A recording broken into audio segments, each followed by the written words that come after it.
Olá, igreja! Que bom estar aqui com vocês novamente. A minha última lição foi um domingo que estávamos ali presencialmente e agora de forma virtual, mas acredito que Deus vai falar grandemente aos nossos corações, como já tem falado. Eu quero iniciar a nossa aula de hoje fazendo uma oração, para que Deus, como Ele já tem falado na minha vida, Ele fale e use o Espírito Santo para falar ao seu coração, para que nós venhamos ser pessoas cada vez mais diferentes, aprendendo mais e mais a palavra de Deus. Oremos. Senhor, muito obrigada por esta igreja. Obrigada, Senhor, porque o Senhor tem feito, mesmo nossa igreja sendo pequena, tem nos mostrado, Senhor, o quão nós valorizamos a palavra do Senhor. Nós damos tanto valor, Senhor, a esse momento aqui da Escola Bíblica Dominical e queremos crescer todos os dias diante do Senhor. Use professores, Senhor, use toda essa equipe que está coordenando a nossa Escola Bíblica Dominical, que eles venham ter criatividade, ousadia, mesmo diante desse tempo difícil. Que o Senhor continue falando e levando a Tua palavra às pessoas, para que o Teu nome seja engrandecido. Fale aos nossos corações e continue, Senhor, abençoando cada lar, cada família, para que o Teu nome venha a ser engrandecido. Essa oração que faço em nome de Jesus. Amém. Amém. E hoje nós vamos aprender a lição de número 7. O tema é a Igreja Relevante. Nessas últimas lições nós temos falado e tratado de algumas características, algumas questões sobre a igreja, e tem sido fundamental, principalmente diante desse tempo que temos vivido. E confesso que essa lição falou muito profundamente ao meu coração diante da nossa posição como igreja, dessa questão que temos vivido e temos sido desafiados a ser uma igreja onde quer que sejamos. Então vamos dar início. Eu gostaria que você, se tem sua Bíblia aí, deixe ela aberta em 1 Tessalonicenses, capítulo 1. Nós vamos ler do versículo de 1 ao 10. Deixa ela apenas aberta nesses versículos, que depois nós vamos estudar profundamente esses textos. Para introduzir a nossa lição, os primeiros cristãos, eles usavam o termo eclesia, que quer dizer igreja, em 3 sentidos diferentes. O primeiro deles, eles referiam apenas como uma instituição. O segundo, eles referiam como os redimidos de todos os tempos. E o terceiro, eles referiam como uma congregação particular. E esse último termo, ele é o mais usado no Novo Testamento. E é a partir dele que nós entendemos essa congregação particular, que quer dizer uma igreja local. O que é igreja local? É um local, um grupo de pessoas que se reúne proclamando e professando um único só Deus, a fim de anunciar e proclamar o seu evangelho. Olha que belo! E nós vamos ver característica dessa igreja local no Novo Testamento. Uma igreja que tornou relevante, que é a igreja de Tessalônica. Nós vamos agora aprofundar dentro da nossa lição e no nosso texto. Então, vamos passar agora para os nossos tópicos da nossa lição. O primeiro tópico, para a igreja ser uma igreja relevante, e é uma característica dessa igreja de Tessalônica, que nós vamos ler agora no texto de Tessalonicenses, ela era uma igreja organizada. Gente, a organização, ela está em tudo na nossa vida, né? A gente costuma dizer que quando a pessoa tá com a casa bagunçada, tudo desorganizado, o quarto da pessoa é desorganizado, aquilo reflete muito a característica da pessoa, às vezes o momento que ela tem vivido. Então a organização é fundamental para tudo na nossa vida. Eu tenho um pouco de dificuldade nessa questão de organização aqui em casa. O Daniel é muito mais organizado. E esse tempo que nós temos vivido, mais tempo em casa, nós temos tido um desafio de organizar um cômodo ali, um cômodo ali. E eu tenho percebido o quanto que a organização é fundamental. E às vezes a gente acaba acostumando com as coisas meio fora do lugar mesmo, mas não imaginamos o quanto que aquilo nos faz mal, né? Então, a igreja também precisa ser organizada. E a igreja de Tessalônica, ela vai ensinar muito a gente nesse sentido. Eu gostaria de ler 3 versículos iniciais que a gente vai lendo versículo ponto por ponto nos tópicos, para a gente não ler o texto todo. Então eu quero ler o versículo 1 Tessalonicenses, capítulo 1, versículo 1, 2 e 3, para a gente aprofundar um pouco nesse tópico de organização, tá bom? Então vamos lá. Começa assim: Paulo, Silvano e Timóteo, a igreja dos Tessalonicenses. Em Deus, Pai e Senhor Jesus Cristo, graça e paz a vós outros. Damos sempre graças a Deus por todos vós, mencionando-vos em nossas orações e sem cessar, recordando-nos diante do nosso Deus e Pai da operosidade da vossa fé, da abnegação do vosso amor e da firmeza da vossa esperança em nosso Senhor Jesus Cristo. E aqui mostra um pouco o quanto que essa igreja de Tessalônica era uma igreja organizada. A igreja precisa ter essa característica. Ela existe com pessoas que, algumas para liderança, igual um pastor, ele tem a função de guiar, conduzir, aconselhar, não de ser o dominador, de querer ter as coisas tudo em seu comando. Também alguns membros de alguns cargos, às vezes um líder, fica querendo às vezes dominar, ter uma classe dominadora naquele sentido, e não é esse o propósito.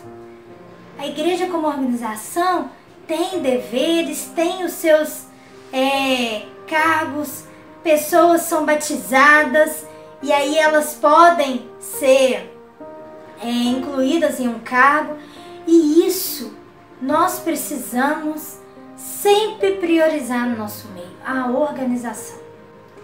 Eu gostaria de destacar aqui, dentro desse tópico de organização, e reler com vocês o versículo de número 3 do capítulo 1, o inicinho apenas, recordando-nos diante do nosso Deus. Isso mostra que aquela igreja era uma igreja organizada e a sua única fé e prática era a palavra de Deus. A regra era essa. E Cristo era o cabeça que conduzia todos os empreendimentos, todas as atitudes e todas as decisões. Olha que maravilhoso! E é isso que nós como igreja devemos ser. Uma igreja que temos Cristo como cabeça e Ele é que nos orienta.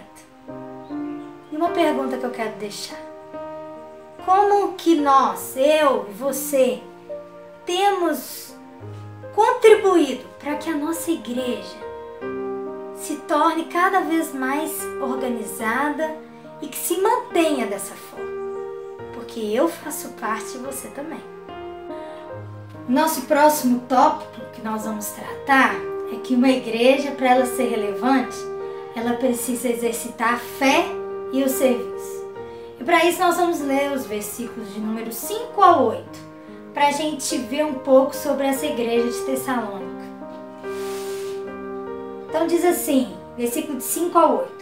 Porque o nosso evangelho não chegou até vós tão somente em palavra, mas sobretudo em poder no Espírito Santo e em plena convicção, assim como sabeis ter sido o nosso procedimento entre vós e por amor de vós, com efeito vos tornardes imitadores nossos e do Senhor, tendo recebido a palavra, posto que em meio de muita tribulação, com a alegria do Espírito Santo, de sorte que vos tornasse um modelo para todos os crentes na Macedônia e na Acaia, porque de vós repercutiu a palavra do Senhor, não só na Macedônia e Acaia, mas também por toda parte se divulgou a vossa fé para com Deus, ao tal ponto de não termos necessidade de acrescentar coisa alguma. Esse texto aqui é maravilhoso. Mostra que aquela igreja tessalônica era uma igreja de fé. Gente, a fé, ela é operante e ela que nos move. A fé que nos faz fazer. Sem fé, nós não conseguimos nem agradar a Deus e nem fazer nada. Então aquela igreja, ela fazia a missão, ela cumpria com a missão que Cristo ordenou de fazer discípulo, de levar o amor de Cristo para as outras pessoas, porque ela tinha fé. E a fé movia ela a fazer isso de forma natural. Olha que maravilhoso, isso nos ensina muito. Porque se eu e você não temos levado o amor de Deus para as outras pessoas, não temos feito discípulos, quer dizer que a nossa fé está um pouco fraca. E se a igreja tem a fé fraca, é porque ela precisa rever esses conceitos. E aí ela torna totalmente em vão o cumprimento e a ordem de Cristo. Ela precisa ser uma igreja de fé. Ela precisa exercitar o serviço em amor. E olha, no versículo 3 também diz que aquela igreja se mantinha firme na esperança. E mesmo em momentos de tribulação, gente, eles passavam momentos muito difíceis também, mas eles mantinham firme e tinha a alegria do Espírito Santo em compartilhar o Evangelho. Nós temos vivido momentos difíceis mesmo. Nós temos vivido em um contexto que nunca passamos por isso. Estamos em crise mesmo. Mas isso não pode nos baquear. Isso não pode deixar nós ficarmos parados, falar, não podemos fazer nada. Não! Aquela igreja, mesmo em meio de tribulação, ela fazia, porque a fé motivava, a fé impulsionava. E isso faz toda a diferença. E que mesmo em meio à crise que temos enfrentado, mesmo nesse isolamento, que às vezes pode ser um questionamento, eu não posso, eu não tenho condição de falar do amor de Deus porque eu estou na minha casa, eu não posso ter contato. Não! Que a gente tire essas desculpas e que a gente venha aperfeiçoar a nossa fé em Cristo Jesus para que a gente venha ser discípulos e ser a igreja relevante como Cristo quer que nós sejamos. Que nós venhamos fazer a comissão, a grande comissão, que é fazer a missão que Cristo nos direcionou. Isso que é maravilhoso. E aquela igreja fazia. E ela nos ensina. E que nós tiramos tudo aquilo que nos impede. Esses meios de tecnologia, de WhatsApp, tem vários recursos que nos faz agir mesmo em meio a esse tempo. Que nos faz falar do amor de Deus, cuidar de pessoas, mesmo em meio a esse tempo que temos vivido. E a pergunta que eu quero deixar aqui, para finalizar esse tópico de exercitar a fé e o serviço é: você, eu, tem sido um crente operante ou um crente acomodado? Que você responda no seu coração, que Deus fale e te mova a mudar se precisar mudar a sua atitude.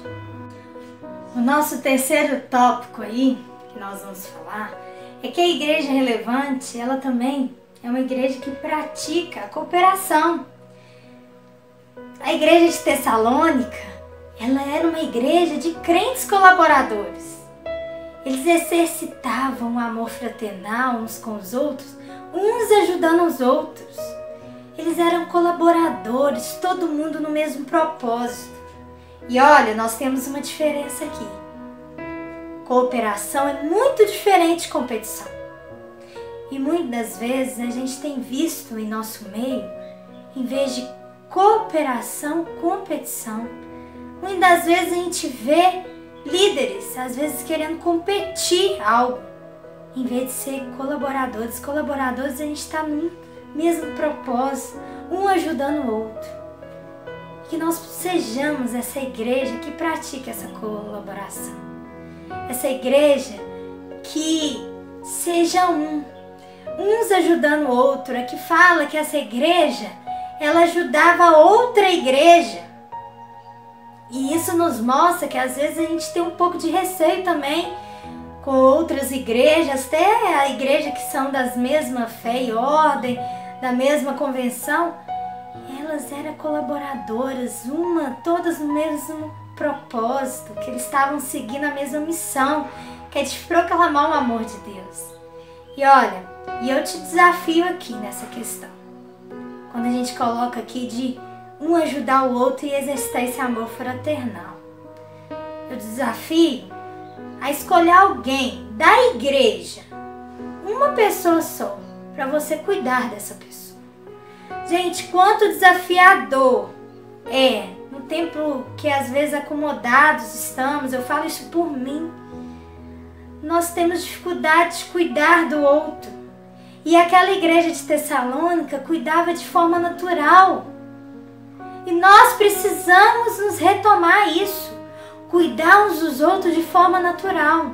Por isso que eu te desafio, coloque no seu coração uma pessoa da igreja, às vezes uma pessoa que está ausente há algum tempo, ou às vezes alguma pessoa que você quer se relacionar melhor. Cuide dessa pessoa, ensina essa pessoa, discipule essa pessoa, tenha um relacionamento com essa pessoa. Cuide, esteja zelando, esteja junto, sinta as dores, chora junto, sorri junto. Precisamos disso, igreja. Precisamos de ser igreja nesse sentido, de uns pelos outros. Porque aí sim nós vamos estar exercitando essa prática de cooperação. Nós vamos estar exercitando esse amor fraternal. Então esse é o meu para casa a vocês. Te desafiar para escolher uma pessoa da igreja. Nós já temos se desafiado nisso entre os líderes e está sendo desafiador. Mas eu te convido a escolher alguém para cuidar mesmo de uma forma que no início vai ser difícil, mas que depois, com a graça de Deus, vai sendo natural. Então não deixe isso tornar, às vezes, uma acomodação. Peça a Deus para que te faça ser uma pessoa, um crente que exercita essa colaboração, cooperação uns com os outros, que nós vamos ser igreja uns pelos outros. Nesse momento de crise, as pessoas estão querendo ser cuidadas, elas querem sentir esse cuidado. E nada mais é uma oportunidade maravilhosa, mesmo de forma virtual. Cuide, abraça essa ideia. Depois eu vou te perguntar se você acolheu esse desafio, tá bom? E a pergunta para esse ponto final aqui é: você tem sido cooperador ou competidor dentro da sua igreja? É uma reflexão para que nós sejamos pessoas crentes que colaboram, cooperam com outros. E eu finalizo a minha palavra aqui hoje te perguntando: você pode agradecer a Deus por sua igreja? Eu posso. Sei que nós temos que melhorar em algumas áreas, mas eu louvo a Deus por nossa igreja, porque tem percebido que nós temos procurado caminhar nessa missão de fazer aquilo que Deus nos propôs a fazer.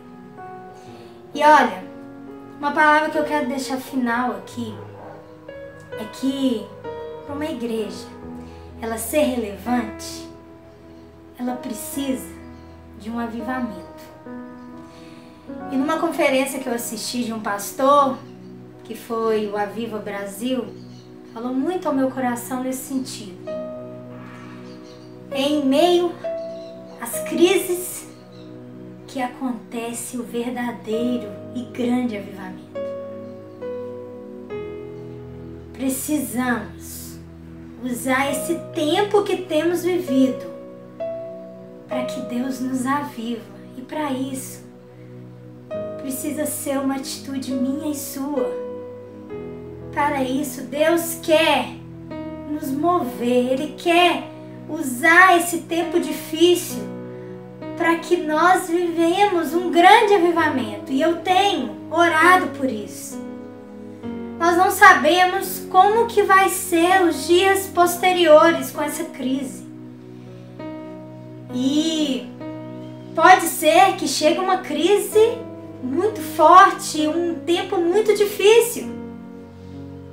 Mas Deus vai estar lá com a gente, dando esse suporte, nos dando esperança e alegria sempre, porque é Ele que cuida da gente. Mas a gente tem que aproveitar que é nessas crises que Deus age, avivando a igreja. Irmãos, eu acredito que nesse tempo Deus vai agir e já tem agido para levantar um grande avivamento ao nosso povo, ao nosso meio. E ore nesse sentido. E busque esse tempo, em vez de ficar questionando, reclamando, murmurando, procure ter mais de Deus. Se desafie, às vezes você vai obrigado, mas vai. Tem um encontro num lugar especial, tem um lugar para você encontrar com Deus todos os dias. Porque Deus não vai desistir de você. Ele quer te avivar, Ele quer que você volte ao primeiro amor. E é isso, depois desse grande avivamento, de Deus avivar a nossa alma, a minha, a sua, é que Ele vai fazer a nossa igreja relevante. E aí sim, vamos ter essa prática de organização, prática de exercitar a fé e o serviço e a prática da cooperação de forma natural. Porque o que vai falar e fluir em nossas vidas é o Espírito Santo, agindo o tempo todo. Que Deus abençoe e use a sua vida para ser bênção nesse tempo difícil que temos vivido. Que Deus continue te abençoando e falando ao seu coração.